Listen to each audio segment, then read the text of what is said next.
하나님의 평화가 여러분과 함께하기를 주의 이름으로 축복합니다. 오늘은 종료주일입니다. 그리스도와 새끼 나귀라는 제목으로 말씀을 전하겠습니다. 우리 앞뒤 좌우로 안녕하세요, 반갑습니다. 인사 나누시겠습니다. 예수님이 새끼 나귀를 타고 예루살렘에 입성한 이야기는 매년 종료주일에 반복되는 내용이기에 여러분에게는 아주 익숙한 내용입니다. 예수님이 새끼 나귀를 타고 가신 말씀을 읽고 묵상하면서 생각이 바뀌고 또 삶이 변화된 사람들을 저는 여럿 알고 있습니다. 저는 오늘 본문을 두 가지 관점에서 살펴보려고 합니다. 먼저 새끼 나귀를 타신 메시아는 겸손의 왕이라고 하는 전통적인 해석입니다. 그리고 두 번째는 이 말씀을 2000년 전의 이야기가 아니라 오늘 내 삶과 연결시켜서 해석하고 적용한 사람들의 실제 이야기입니다. 2000년 전 예루살렘은 해발 800m 산지에 자리 잡은 인구 약 3만 명 정도가 거주하는 이스라엘의 정치, 경제, 종교, 행정의 중심지였습니다. 정주 인구는 약 3만 명 정도 되었다고 합니다. 그런데 6월절 축제일이 되게 되면은 약 30만 명의 순례자들이 예루살렘을 찾아왔다라고 합니다. 여러분 생각해 보십시오. 3만 명이 살고 있는 도시에 그의 10배가에 달하는 30만 명의 사람들이 외지인이 찾아온 겁니다. 골목마다, 거리마다, 식당마다, 그리고 게스트하우스마다 사람들로 가득했습니다. 종교적 열정과 에너지가 어마어마하게 군중들에게서 뿜어져 나왔을 겁니다. 성전으로 향하는 큰 길과 사람들이 모이는 곳에는 상인들과 순례자들로 인해서 발 디딜 틈이 없었을 것이라 상상할 수 있습니다. 여러 지방에서 올라온 사람들이 모이다 보니 자연스럽게 다양한 정보들이 수집되고 또 유통되었습니다. 정치, 경제, 문화 많은 정보가 유통되었는데 특별히 사람들에게 이때 당시에 가장 핫한 뉴스는 갈릴리 사람 예수에 관한 내용이었습니다. 갈릴리 사람 예수가 죽은 자를 살렸다더라, 수많은 기적을 행했다더라, 배고픈 사람을 먹여 살렸다더라, 눈이 먼 사람의 눈을 고쳤다더라, 그리고 특히 예루살렘 근처에 있는 베다니에 살고 있는 나사라라고 하는 사람, 죽은 지 며칠이나 지나 시체 썩는 냄새가 나는데도 그 사람을 살려냈다더라. 이런 이야기가 삽시간에 사람들에게 퍼졌습니다. 대중의 눈과 귀는 갈릴리 사람 예수에게 집중되었습니다. 그리고 사람들의 마음속에는 혹시라는 어떤 생각이 들어왔습니다. 우리를 구원할 메시아, 오랫동안 기다려온 구원자가 그분이 아닐까 하는 어떤 기대와 열망입니다. 예루살렘 근교 베다니에서 밤을 보낸 예수님은 예루살렘으로 올라갑니다. 예수님 주변에는 제자들, 그리고 갈릴리에서부터 예수님을 따라온 여자들과 그리고 평소에 가깝게 지냈던 지인들, 예수님을 지지하고 사랑한 많은 사람들이 속속 모여들었습니다. 예수님이 예루살렘으로 올라간다라고 하는 소식이 퍼지자 따르는 사람들의 숫자가 기하급수적으로 늘어났습니다. 예루살렘 입구에는 큰 무리가 나와서 대추야자 나뭇가지를 흔들면서 환영하고 소리질렀습니다. 찬송하리로다, 주의 이름으로 오시는 이스라엘의 왕이시여. 예수님을 환영하는 이 모임은 사전에 기획된 것도 아니고 의도된 것도 아닙니다. 모여든 사람들은 어떤 조직에 의해서 선동된 무리도 아닙니다. 죄와 사망의 권세에서 구원받고 싶은 사람들의 자발적인 참여입니다. 로마 제국의 속박과 불합리하고 악한 시스템으로부터 노인받기를 원하는 사람들이 예수님을 향해 이렇게 외칩니다. 찬송하리로다, 주의 이름으로 오시는 이스라엘의 왕이여. 진정한 왕, 자신들을 구원할 왕, 메시아를 기다리는 사람들이 왕이라고 외쳤습니다. 예수님은 새끼 나귀를 타고서 환호하는 군중들을 지나서 예루살렘으로 들어왔습니다. 어떤 학자들은 이것을 가리켜서 트라이엄프, 왕의 개선식이라고 부릅니다. 고대로부터 동서양에서는 전쟁에서 승리한 후 개선식을 하는 전통이 있었습니다. 특히 로마의 개선식은 아주 웅장했습니다. 승리자는 황금 월계관을 쓰고서 백마가 끄는 전차를 타고 행진을 합니다. 그리고 전쟁에서 얻은 각종 전리품과 포로들을 대중에게 선보이면서 힘과 승리를 과시했다고 합니다. 로마의 지배를 받는 이스라엘 사람들에게 로마의 개선식과 축제는 익숙한 것이었습니다. 그들은 로마의 집정관 출신인 총독이 행진할 때 권력자의 위세를 보았습니다. 또 지역을 다스렸던 분봉왕 헤롯 왕의 행차가 얼마나 화려하고 기세등등한지 사람들은 익히 알고 있었습니다. 그런데 인류가 기다려온 메시아, 죄와 사망의 권세를 부수고 생명과 평화를 가져올 구세주의 등장은 세상 왕의 행차와 너무 달랐습니다. 마태는 새끼 나귀를 타고 예루살렘에 입성한 예수님을 겸손하여 어린 새끼 나귀를 탔다라고 기록했습니다. 그리스도가 새끼 나귀를 타고 등장한 말씀에 대한 전통적인 해석은 그리스도는 겸손의 왕이라는 것입니다. 마태, 마가, 누가, 요한은 복음서를 기록할 때 현장에서는 이 사건의 의미를 이해하지 못했습니다. 그런데 예수님께서 십자가에 죽으시고 부활하시고 승천하신 후에 제자들은 성령 받고 나서야 예수님이 새끼 나귀를 타셨던 것은 그분은 겸손의 왕으로 우리 곁에 찾아오신 우리의 구세주였구나, 성령 받고 나서 그 의미를 깨닫게 되었습니다. 세상의 군주, 세상의 권력자는 군대를 앞세워서 힘을 과시합니다. 화려한 마차에서 대중을 내려다보므로 우월적인 위치와 특권을 과시합니다. 하지만 겸손의 왕은 세상의 군주와는 다른 방식으로 자신을 세상에 나타냈습니다. 스가랴는 겸손의 왕은 공의를 사랑하고 겸손하여 새끼 나귀를 탔다라고 예언했습니다. 새끼 나귀에 탔으니 그의 시선은 사람들의 눈높이에 고정되어 있습니다. 사람들을 내려다보는 것이 아니라 사람들의 눈높이에서 서로를 마주보고 아이 컨택이 일어나고 있습니다. 권위와 위협을 통해 자기의 뜻을 드러내거나 힘을 과시하지 않습니다. 겸손의 왕은 사람들 속으로 들어오십니다. 그분은 사람들과 분리된 특권적 위치를 독점하는 군주가 아니라 손 내밀면 맞잡을 수 있는 거리로 찾아오시고 다가오는 분입니다. 그러니 겸손의 왕이 머물지 못할 자리가 없고 그분이 찾아가지 못할 사람이 없습니다. 그분을 가리켜 우리는 임마누엘, 함께 하시는 주님이라고 고백합니다. 새끼 나귀를 타신 겸손의 왕은 누구든지 어디든지 찾아가시고 만나주시는 분이십니다. 두 번째로 예수님이 새끼 나귀를 타신 말씀을 내게 주신 말씀으로 해석하고 적용하면서 생각과 삶이 변화되는 경험을 합니다. 제게 신앙과 인생에 대해 가르침을 주신 스승님은 평생 자기는 예수님을 태우고 가는 새끼 나귀의 심정으로 목회를 했다라고 합니다. 나는 예수님을 등에 태우고 가는 새끼 나귀다.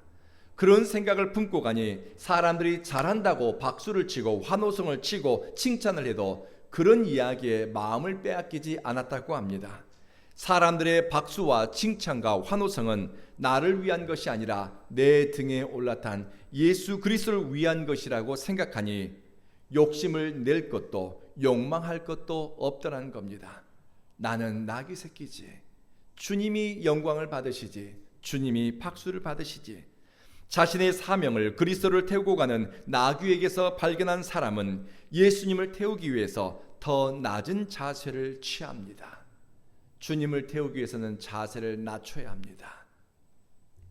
교만할 것이 없습니다. 우쭐할 것도 없습니다. 자랑하고 과시하기 위해서 포장할 것도 없습니다. 겸손의 왕으로 오신 예수님은 새끼 나귀의 낮은 등처럼 겸허한 마음과 겸손한 자기 낮춤의 태도를 가진 사람의 인생 속으로 들어오시고 그들의 삶을 타십니다. 그리고 예수님을 태우고 또 온전히 모시기 위해 좌우를 살피는 사람은 생각과 의식이 그리고 삶이 예수 그리스도에게로 고정됩니다. 예수님을 자기 인생에 태우고 살았던 한 집사님이 제게 들려준 고백입니다. 주 목사님, 저는 예수님을 태우고 가는 나귀입니다. 예수님이 가자는 대로 가고 예수님이 원하는 곳으로 가기 위해 평생 힘을 썼더니 저는 참 행복한 사람이 되었습니다. 오늘날에도 예수 그리스도를 내 등에 태우고 가는 심정으로 주님 앞에 자기를 낮추고 또 그리스도를 위해 선택하는 사람들이 있습니다. 이들은 겸손한 순종과 또 그리스도와의 친밀한 연합을 경험하면서 참 행복자의 삶을 누리고 있습니다. 여러분이 그와 같은 행복자가 되기를 주의 이름으로 축복합니다. 마지막으로 새끼 나귀를 탄 메시아는 우리의 고정관념과 세상의 틀에 길들여진 세계관을 깨뜨리고 편견과 선입견으로부터 우리를 구원합니다. 겸손의 왕은 세상 통치자의 방식, 사람들에게 익숙한 방식으로 찾아오지 않습니다. 그는 백마가 끄는 화려한 마차가 아니라 새끼 나귀를 타는 선택을 했습니다. 세상의 방식을 넘어서는 선택입니다. 사람들에게 익숙한 관념을 깨뜨린 선택입니다. 자기가 만들어 놓은 기준과 잣대로 신앙을 재단하거나 판단하고 정죄하는 교회 다니는 사람들을 여러분은 많이 만나보셨을 겁니다. 교회 안에 얼마나 견고한 편견이 있는지 모릅니다. 배타성과 완고함이 전통이 된 교회도 있습니다. 예수 그리스도를 태우고 가는 사람은 세상 방식으로 이해관계를 목적으로 신앙을 수단화하지 않습니다. 자기가 아는 수준에서 신앙은 이래야 된다, 저래야 된다 고집하거나 편견과 선입견으로 상대방을 함부로 판단하지도 않습니다. 생각이 겸손하고 의식의 흐름에는 유연함이 있습니다. 눈에 보이는 것 너머로 역사하는 하나님의 선한 이끄심에 시선을 두기 때문입니다. 얼마 전에 서울시에서 주는 봉사상을 받은 김무경 목사님이란 분이 계십니다. 이 김 목사님은 시각장애를 앓고 있습니다. 그리고 목사님의 사모님도 시각장애인입니다. 우리나라에서 시각장애인들이 일반적으로 갖는 직업은 안마사입니다. 목사님도 사모님도 안마사로 일을 했습니다. 그런데 이분이 40살이 넘었을 때 목사가 되고 싶다고 하는, 그리고 주님의 부르시는 소명의식을 깨닫게 되었습니다. 목사가 되겠다라고 하는 이야기를 하자 사모님은 당신이 목사가 되고 싶다고 할 줄은 꿈에도 몰랐다고, 그런데 남편이 목회자가 되고 싶다고 하니 그 꿈과 소명을 지지하고 존중해 주더랍니다. 그런데 나중에 사모님이 하신 얘기가 목회자가 되고 싶다고 하는 남편의 이야기를 듣고 사모님은 밤새 울었다고 합니다. 왜냐하면 사람들은 목사 아내를 사모님이라고 부르는데 나는 앞을 보지 못하니까 그 일을 할 자신이 없어서 남편이 목회자가 되는 것이 너무 무서웠다고 합니다. 그런데 사모님은 남편을 말리지 않았습니다. 이 사람이 가야 할 길이라면 곁에 있어주는 것만으로도 도와주는 일이겠구나 하는 마음을 먹었습니다. 그런데 사람 사는 것이, 사람들이 사는 세상은 우리 마음 같지가 않습니다. 사모님은 목사님이 섬기는 교회에서 마음고생을 무척 많이 했다고 합니다. 제일 많이 들었던 이야기가 사모가 사모답지 못하다는 이야기였습니다.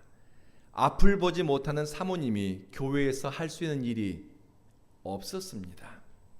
그래서 사모님은 식당에서 설거지하는 것을 도와주었다고 합니다. 그런데 사람들은 수근수근합니다. 사모가 이것도 못하고 저것도 못하고 설거지만 하고 있다라고 사람들은 뒷말을 하더랍니다. 사람들은 사모님이 설거지라도 돕기 위해서 손을 더듬어서 주방을 찾아가고 그릇이 놓여있는 선반을 찾고 그리고 주방에서 설거지하는 그 수고를 헤아리지 않았습니다. 교회의 주방을 더듬으며 설거지하는 그 막막한 두려움, 사람들의 기대에 못 미친다는 것을 자기도 알고 있습니다. 그것을 알면서도 주방에서라도 설거지를 해야 하는 그 두려움을 사람들은 살피지 않고 함부로 말을 하는 것이었습니다. 그래서 사모님이 그렇게 얘기합니다. 사모님이라는 말만 들어도 숨이 턱턱 막히더랍니다. 주님을 태우고 가는 나귀 새끼가 되기 위해서 내 등을 내어드리고 내 삶을 온전히 내어드렸습니다.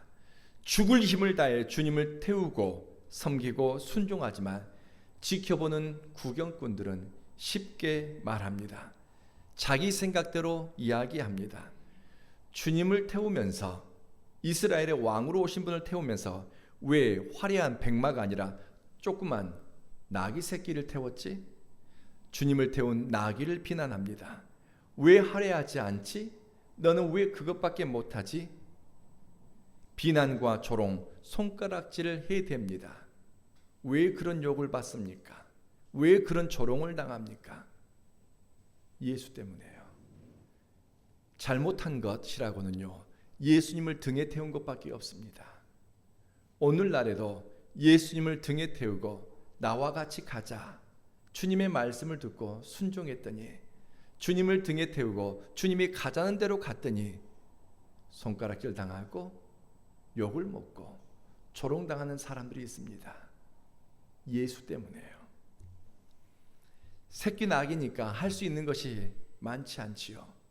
우리 주님이라고 몰랐을까요? 작고 힘이 딸리고 주님을 태우는 것도 버거운 존재입니다. 그럼에도 불구하고 새끼 나귀는 주님이 원하는 자리까지 순종했습니다. 능력이 남아 돌아서 충분히 할 만해서 한 것이 아닙니다. 주님을 태우는 것 외에는 그것밖에 할 수 없었기 때문입니다. 죽을 각오로 순종해야 주님 가자는 데까지 갈 수 있습니다. 이것이 새끼 나귀의 순종이고 헌신이고 할 수 있는 일입니다. 우리 신앙이 편견에 사로잡히고 고정관념에 붙들리게 되면 진짜를 보는 눈이 어두워지게 됩니다. 왜 새끼 나귀처럼 보잘것없는 나를 불러 쓰시냐며 원망의 시간을 보낼 수도 있습니다. 아니면 남들의 헌신과 순종을 보면서 왜 당신은 그것밖에 못하냐며 비난과 손가락질, 조롱하는 구경꾼들의 자리에 우리가 설 수도 있습니다. 말씀을 마치겠습니다. 그리스도가 원하는 것은 로마의 집정관이 탄 화려한 마차가 아닙니다. 주님이 부르신 것은 작고 볼품없는, 한 번도 사람을 태워본 적이 없는, 주님을 태우고 가기에 서툰 새끼 나귀였습니다. 주님이 원하는 사람은 준비되고 화려하고 능력이 많고 박수 받을 만한 인생이 아니라, 아직 나는 준비가 되지 않았는데요, 나는 부족한데요, 내가 내드릴 것이 없는데요, 이런 마음을 갖고 있는 사람, 새끼 나귀와 같은 겸손한 마음을 갖고서 주님 앞에 자기의 등을 낮추는 사람입니다. 주님이 원하는 것은 대단한 것이 아닙니다. 겸손함과 자기 비움, 그리고 그리스도로 채워지기를 원하는 마음을 가진 사람입니다.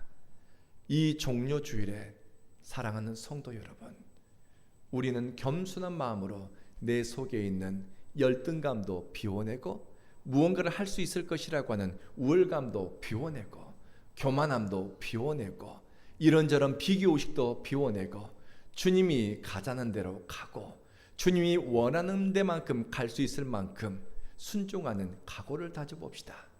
작고 보잘것없고 힘이 없기에 우리를 불러주셨습니다. 그런 우리를 주님은 사랑하시고 또 그런 우리와 온전히 연합함으로 그리스도를 채워주십니다. 그리스도로 충만한 인생이 복이 있는 인생입니다. 기도하겠습니다.